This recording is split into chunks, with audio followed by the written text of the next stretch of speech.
Right now at 6, after a week of school threats, several districts are ready to return to class. We're going to have a look at the extra police presence students are going to be seeing this morning. A recall hitting supermarket shelves. There's concerns there could be amounts of almond and some lactose-free milk. We'll have the details so you can avoid any unnecessary risk. And bulls on the loose. Check this out. We're going to have more of this viral video. It's getting a lot of attention online right now. All local, all morning. This is Fox 61, Connecticut's news station. Good Monday morning. We hope everybody had a great weekend. We're glad you're starting off your new week with us, America Arias. And I'm Tim Lammers. Good morning. Let's get right over to meteorologist Matt Scott as we're beginning this week to see what kind of a week we have. Is that video real? Yes. And it was only one state above us. Somebody sent me a clip of that, and I went, that's made up. I know. It looks like it, but it's not. Wait do you see this? If you haven't seen what we're talking about, it's a hoot.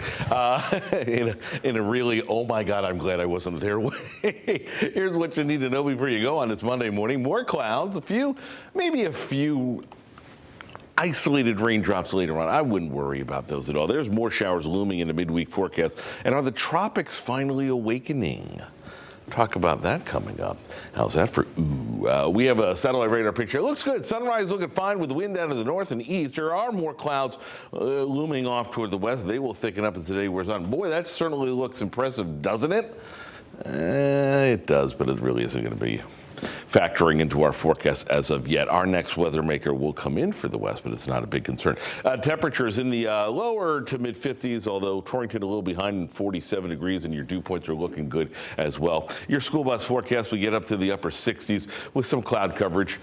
More clouds later on this afternoon, but things should be dry for the after school activities. We'll talk about that rain, all of it, including the tropics, coming up. Here's Rachel Piscatelli. First time I get to say good morning to you on this Monday. Hey, look at hopefully a lot of that on the traffic board. Yeah, not too bad on the roads this morning. We don't have any incidents to tell folks about this morning, which is nice to see here at 6:02. But we have some slowdowns as road work clears for the morning commute. So we are seeing a slowdown out by 55 through 57 northbound 95 over in Brantford. Travel speeds around 15 miles per hour. A live look outside there showing you that it is pretty heavy in terms of volume as well as how slow it is. You'll be tapping your brakes in that direction. Otherwise, over in Waterbury, 84 east and westbound road work that was out there has cleared for the morning commute. Middletown, Route 9. We do know that the northbound side of exit 24, that off ramp is closed this morning due to road work. I'll let you know when that reopens. Otherwise, your drive times here to the state lines, New Haven to Rhode Island, is 75 minutes. Tim and Erica, back to you. All right, Rachel, thanks so much. School is back in session this morning in several school districts that had closed Friday after reports of threats on social media. Yeah, the district said they just closed because they're being extra cautious. And also today, there will be more safety protocols in place. Fox 61's Lindsay Kane is live in Bristol with details on what those protocols will be. Lindsay, good morning. Hi, good morning. Bristol schools, Torrington schools, and Bridgeport City schools will all reopen today after being closed on Friday due to social media threats that were posted online. Now, here in Bristol, school leaders say they were working with police to go over safety protocols and plans, and they did say that police did not find any of those social media threats to be credible. Now, here in Bristol, school leaders are reminding parents to make sure they are monitoring what their children are doing online. This after posts on social media were describing a school shooting at both Bristol high schools. Now, school officials decided to close their doors on Friday out of abundance of caution. But as school is back in session today, Bristol leaders say they will be reviewing all of those safety protocols with students as well. Meanwhile, in Torrington, no credible threats were found, but police were notified of threats of violence on social media. The district is also back in session today after closing for the day on Friday. Today, school leaders say they will have extra police presence as a precaution and to ease parents and students' minds. And in Bridgeport, school leaders say police arrested someone in response to multiple social media messages with threats of harm to multiple schools in the district last week. Now, today, more police will be staffed in city schools as a precaution, and school leaders did meet with police to go over those safety protocols. It's important to note police have not found any of these threats across these districts to be credible. Now, school leaders across these three districts say everyone is safe to return to the buildings today. The social media threats are catching the attention of state leaders. Governor Ned Lamont and Senator Richard Blumenthal are pointing the pointing the finger to social media outlets, saying kids have too much power online. Lawmakers want to address this with the Kids Online Safety Act, a piece of legislation that has some bipartisan support. Social media is an accelerant, like in a fire. It can spread and deepen harmful comments, threats, and bullying. We need to have more content moderation from social media. Again, Bristol, Torrington, and Bridgeport schools will all reopen today. And again, school leaders are reminding parents to make sure they are being cognizant of what their kids are doing online. Live in Bristol this morning, Lindsay Kane, Fox 61, Connecticut's news station. Lindsay, thank you. Well, a car crash in Groton yesterday morning led police to a man who is wanted for 2 felonies in New Hampshire. Witnesses said a few minutes after 7 a.m. they saw a man run away from this wrecked 2014 Kia Soul. This is on Groton Long Point Avenue. Turns out that car was stolen up in New Hampshire. Police said the suspect had a rap sheet of violent crimes committed across several states. Police said they eventually found Christopher DeLeo hiding in the crawl space of a nearby house. He's being held on a bond of $200,000.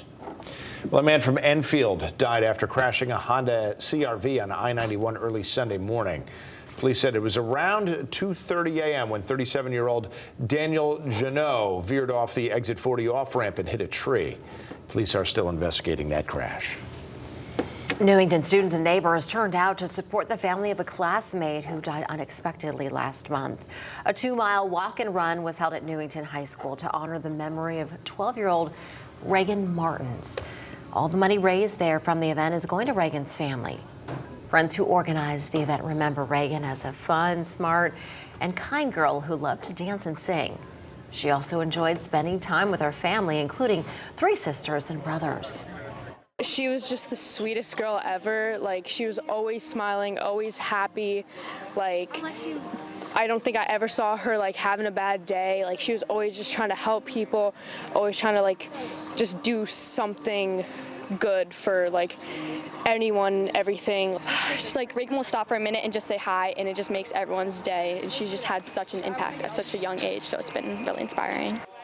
Now, local businesses also showed support by donating gift cards and items to be raffled off. The Run for Reagan raised about $9,200. You can find more information about how to donate on the links page of our website at fox61.com.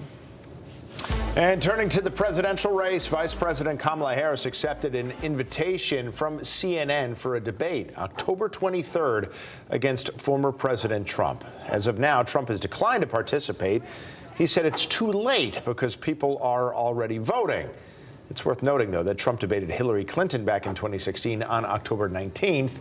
And in 2020, he debated Joe Biden on October 22nd, just one day before this year's planned debate. Harris said the American people deserve to hear from them. Now, as for Trump, he'll be out on the campaign trail today in Pennsylvania. He's scheduled to speak tonight in Indiana County, Pennsylvania. It's about 50 miles east of Butler, which is where Trump was shot during a rally back in July. Today's trip comes after a trip there for his running mate, J.D. Vance, on Saturday. The head of the Secret Service says the agency needs a complete overhaul of how it protects presidents after the July 13th assassination attempt on former President Donald Trump, as well as the second incident at Trump's golf course this month. Acting Director Roland Rowe detailed the findings of an internal review. The agency now plans to significantly expand its security perimeter around protectees, which Rowe says will require more personnel, technical assets, and equipment. The Secret Service did not give clear guidance or direction to our local law enforcement partners. There was complacency on the part of others that led to a breach of security protocols. These employees will be held accountable. On Friday, the House of Representatives unanimously passed a measure requiring presidential candidates receive the same level of protection as sitting presidents. Well, lawmakers in Washington reportedly have struck a deal to temporarily avoid a government shutdown just a week now before the deadline. Congressional leaders announced that both sides have come to an agreement on a short-term spending bill that will fund federal agencies for about 3 months. which would push the new fiscal cliff until after the November election. The bill included an additional $231 million to bolster the Secret Service and to replenish the Disaster Relief Fund. The House is expected to vote first on the bill on Wednesday. The U.S. State Department is warning Americans to get out of Lebanon, as Hezbollah says it's now in an open-ended battle with Israel. The Lebanese paramilitary group says it fired more than 100 rockets across northern Israel yesterday. Israeli officials say 3 people were injured. Meantime, the Israeli military has called on residents of southern Lebanon to immediately evacuate homes and other buildings where Hezbollah stores weapons, and said that it was carrying out extensive strikes against the militant group. All right, now to a developing story in Birmingham, Alabama, where police said they think at least one hitman was responsible for a mass shooting that killed 4 people. And police said they are looking for multiple shooters who opened fire on a crowd over the weekend at a popular nightlife area in the city. They said a group of people were walking when the shooting began just after 11 Saturday night. Police said at least 17 others were hurt from the gunfire. And again, police said as of this morning, they believe at least one of those shooters was paid to kill one of the victims. Investigators said it was a targeted attack. Right now, there have been no arrests. Well, this morning, investigators are looking into what caused a fire to break out at the Big E late Friday night. Horses inside a barn were in danger. A woman noticed the smoke, and she was able to run through the area, helping more than 160 escape.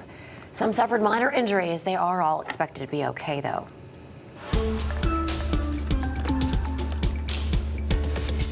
And here's something under the Department of, you just don't see this every day. This is out of North Attleboro, Massachusetts. These bulls escaped a rodeo at a local mall. 8 in all made a run for it. As of right now, this morning, all have been captured but one.